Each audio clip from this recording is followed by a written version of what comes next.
45 years of absolute certainty and then broken in a single sentence. Iran has agreed not to possess nuclear weapons. Iran has agreed to surrender its stockpiles of enriched uranium, and they have agreed to it very powerfully. These are not words anyone expected to hear, not in Washington, not in Tel Aviv, not in Tehran. For nearly half a century, that uranium was more than just fissile material. It was the regime's reason for existing, the insurance policy against invasion, the lever that made every negotiation tilt just enough to keep the world guessing, and every enemy second-guessing their next move. To imagine the Islamic Republic surrendering that card after decades of sanctions, sabotage, assassinations, and threats was to imagine a regime giving up its own heartbeat. But that is exactly what has just happened. And the way it happened is the part that no one, not even the architects of the pressure campaign, truly saw coming. If you find yourself questioning the version of this story you have been told before, you are not alone. And I want to hear your take in the comments. And if this kind of analysis is what you are looking for, make sure you are following along so you do not miss what comes next. The surface version seems simple. Iran, after years on the nuclear brink, agreed to a deal. The headlines say the regime blinked under American pressure, that a new round of negotiations forced a capitulation that seemed unthinkable even months ago. The mainstream narrative paints this as a triumph of sanctions, a vindication of maximum pressure, a story where the threat of American force and the reality of economic isolation finally broke the backbone of resistance. The image is clean, almost surgical. Washington applies force, Tehran bends. The crisis subsides. But if you stop here, you miss everything that actually matters. Because what just happened is not the result of a single negotiation. It is not a replay of the 2015 JCPOA, nor is it the product of the old playbook of covert action and incremental concessions. The public version leaves out the mechanics. It leaves out the mathematics of regime survival. And most of all, it leaves out the internal fracture lines that are now threatening to split the Iranian system at its core. Here's where most people make the mistake. They imagine Iran as a monolith, a regime that speaks and acts as one. But the truth is more unstable, more dangerous, and more revealing about how power actually works in moments of existential crisis. The assumption that the government could simply choose to surrender its most important asset and walk away unscathed is not just wrong, it is upside down. It ignores the system beneath the surface, the machinery of state and security that has for decades kept that uranium, both as a symbol and as a weapon. The real story is not about what Iran gave up. It is about what the regime was forced to choose between and what that impossible choice reveals about the true limits of power, deterrence, and survival when time itself is weaponized. Most analysts will tell you that the turning point was the blockade, and they are right up to a point.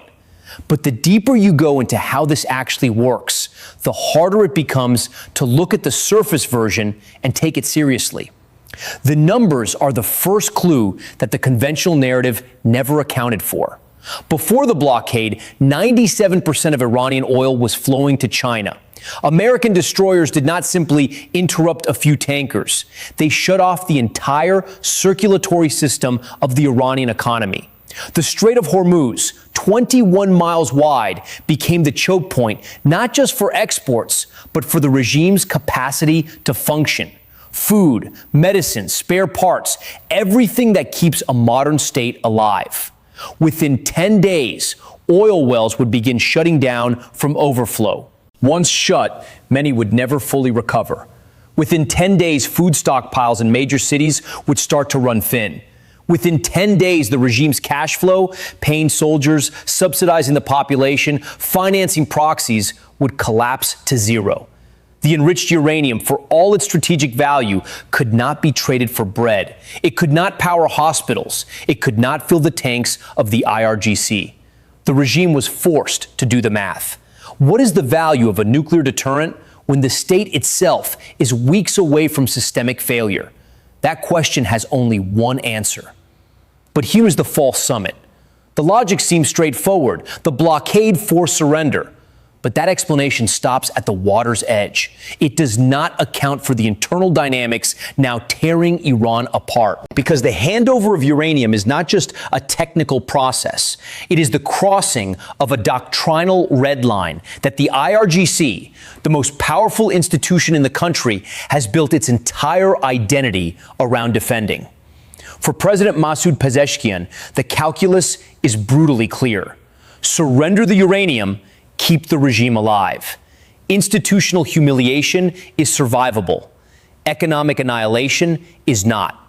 But for IRGC Commander Ahmed Vahidi, surrender means the collapse of the resistance narrative, the loss of legitimacy, and the exposure of years of hard power as ultimately negotiable.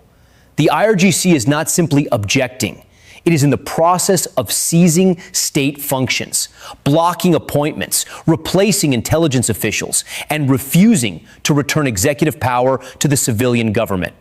In the vacuum left by a supreme leader who is by all accounts incapacitated, the question is not whether the regime will survive, but which version of the regime will emerge from this fracture. This is not a sideshow.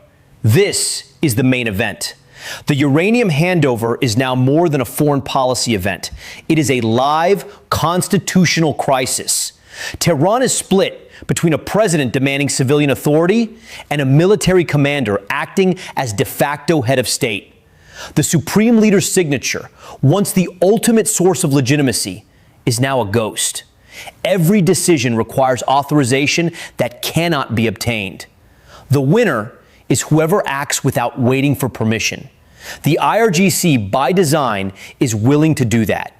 The fate of the deal now depends on whether the organization built to resist foreign pressure is willing to accept institutional suicide or escalate toward open regime fracture.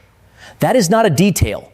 That is the system underneath the headlines that determines whether any agreement is real or just an announcement waiting to collapse. The technical obstacles to the uranium handover are real. The material is stored in underground facilities. Natanz, Isfahan, Fordow, each built to survive direct military assault. After the June 2025 strikes, large portions of the stockpile were buried under rubble, but the uranium itself remains potent for centuries. Destroying the infrastructure did not destroy the material. Only a physical takeover, an airborne operation on a scale not seen since World War II, could guarantee the removal of every cylinder. The Pentagon drew up that plan, but even the most hawkish defense officials called it a logistical nightmare.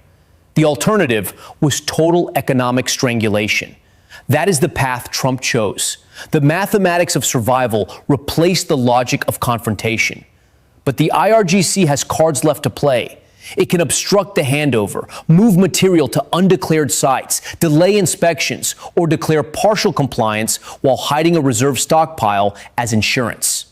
The International Atomic Energy Agency has never had unrestricted access to all Iranian facilities. Any material moved before inspectors arrive could simply disappear into the system. The declared surrender could mask an undeclared capability. The question is not technical. It is psychological and institutional. Does the IRGC believe it can outlast American resolve? Or is it prepared to risk everything on an internal coup? The answer is not yet visible. But the silence in Tehran since the American announcement is not acceptance. It is calculation. The entire Middle East is now holding its breath, waiting to see whether the regime will fracture, consolidate, or collapse. The regional consequences are immediate and profound. For Israel, the removal of the Iranian nuclear threat is a transformation of its national security posture. Within hours of Trump's announcement, Netanyahu signaled openness to Lebanon ceasefire talks. Hezbollah, deprived of the nuclear umbrella, faces a new reality. For Saudi Arabia and the Gulf states, the end of the proliferation cascade is a relief. But it is also a signal to accelerate strategic independence. Massive pipeline projects are underway to bypass Hormuz entirely. Hundreds of billions of dollars are being invested in engineering corridors that render Iran's geographic leverage obsolete. The Gulf is re-engineering the terrain of power itself, eliminating the possibility of future blockades by altering the map. The quietest developments in this crisis may in time prove the most permanent. But the most important open thread is not regional, it is internal. The Iranian people, facing collapsing currency, fuel shortages, and the humiliation of national surrender, are watching the regime try to survive by abandoning the very principle it used to justify their sacrifices. Every previous uprising, 2009, 2019, 2022, was triggered by a visible injustice or crisis. Now the trigger is everywhere. Food lines, blackout cities, soldiers deserting, and a government that appears institutionally paralyzed. The kindling for explosion is already distributed across the landscape. Only the spark is missing, and it could come from a single miscalculation in the hours ahead. Here is the key insight that the mainstream narrative cannot absorb. The uranium was never just a weapon. It was narrative power, deterrence through ambiguity, prestige through resistance, stability through the perception of control. When that narrative is surrendered, everything built on it begins to unravel. Every proxy recalculates allegiance. Every adversary tests for weakness. Every citizen asks whether the sacrifices were for nothing. The regime's strategic architecture was always more fragile than it appeared. The blockade did not just force a concession, it exposed the fragility and set off a chain reaction that cannot be contained by a single agreement. That realization changes everything about how you read what happens next and what has already happened without anyone calling it by its real name. The future is not determined by the announcement or even by the handover itself, but by the contest now underway inside Iran. If the IRGC decides to sabotage the process, the crisis will escalate, possibly to military confrontation, possibly to the regime's internal collapse. If the regime somehow consolidates, the regional order will shift, with the Gulf states investing even more in bypassing Iranian leverage, and Israel recalibrating its own red lines. If the people move first, the government may face a wave of protest, larger and more durable than any before. Every scenario is now in play, but none can be predicted with certainty. What is certain is that the logic of survival has replaced the logic of resistance, and that shift cannot be undone. The principle that emerges is simple but devastating. Power built on narratives can endure for decades until the moment reality intrudes and the story can no longer be sustained. When that moment comes, the collapse is not gradual. It is sudden, cascading, and total. The Iranian regime spent 45 years convincing itself and its population that the uranium was untouchable.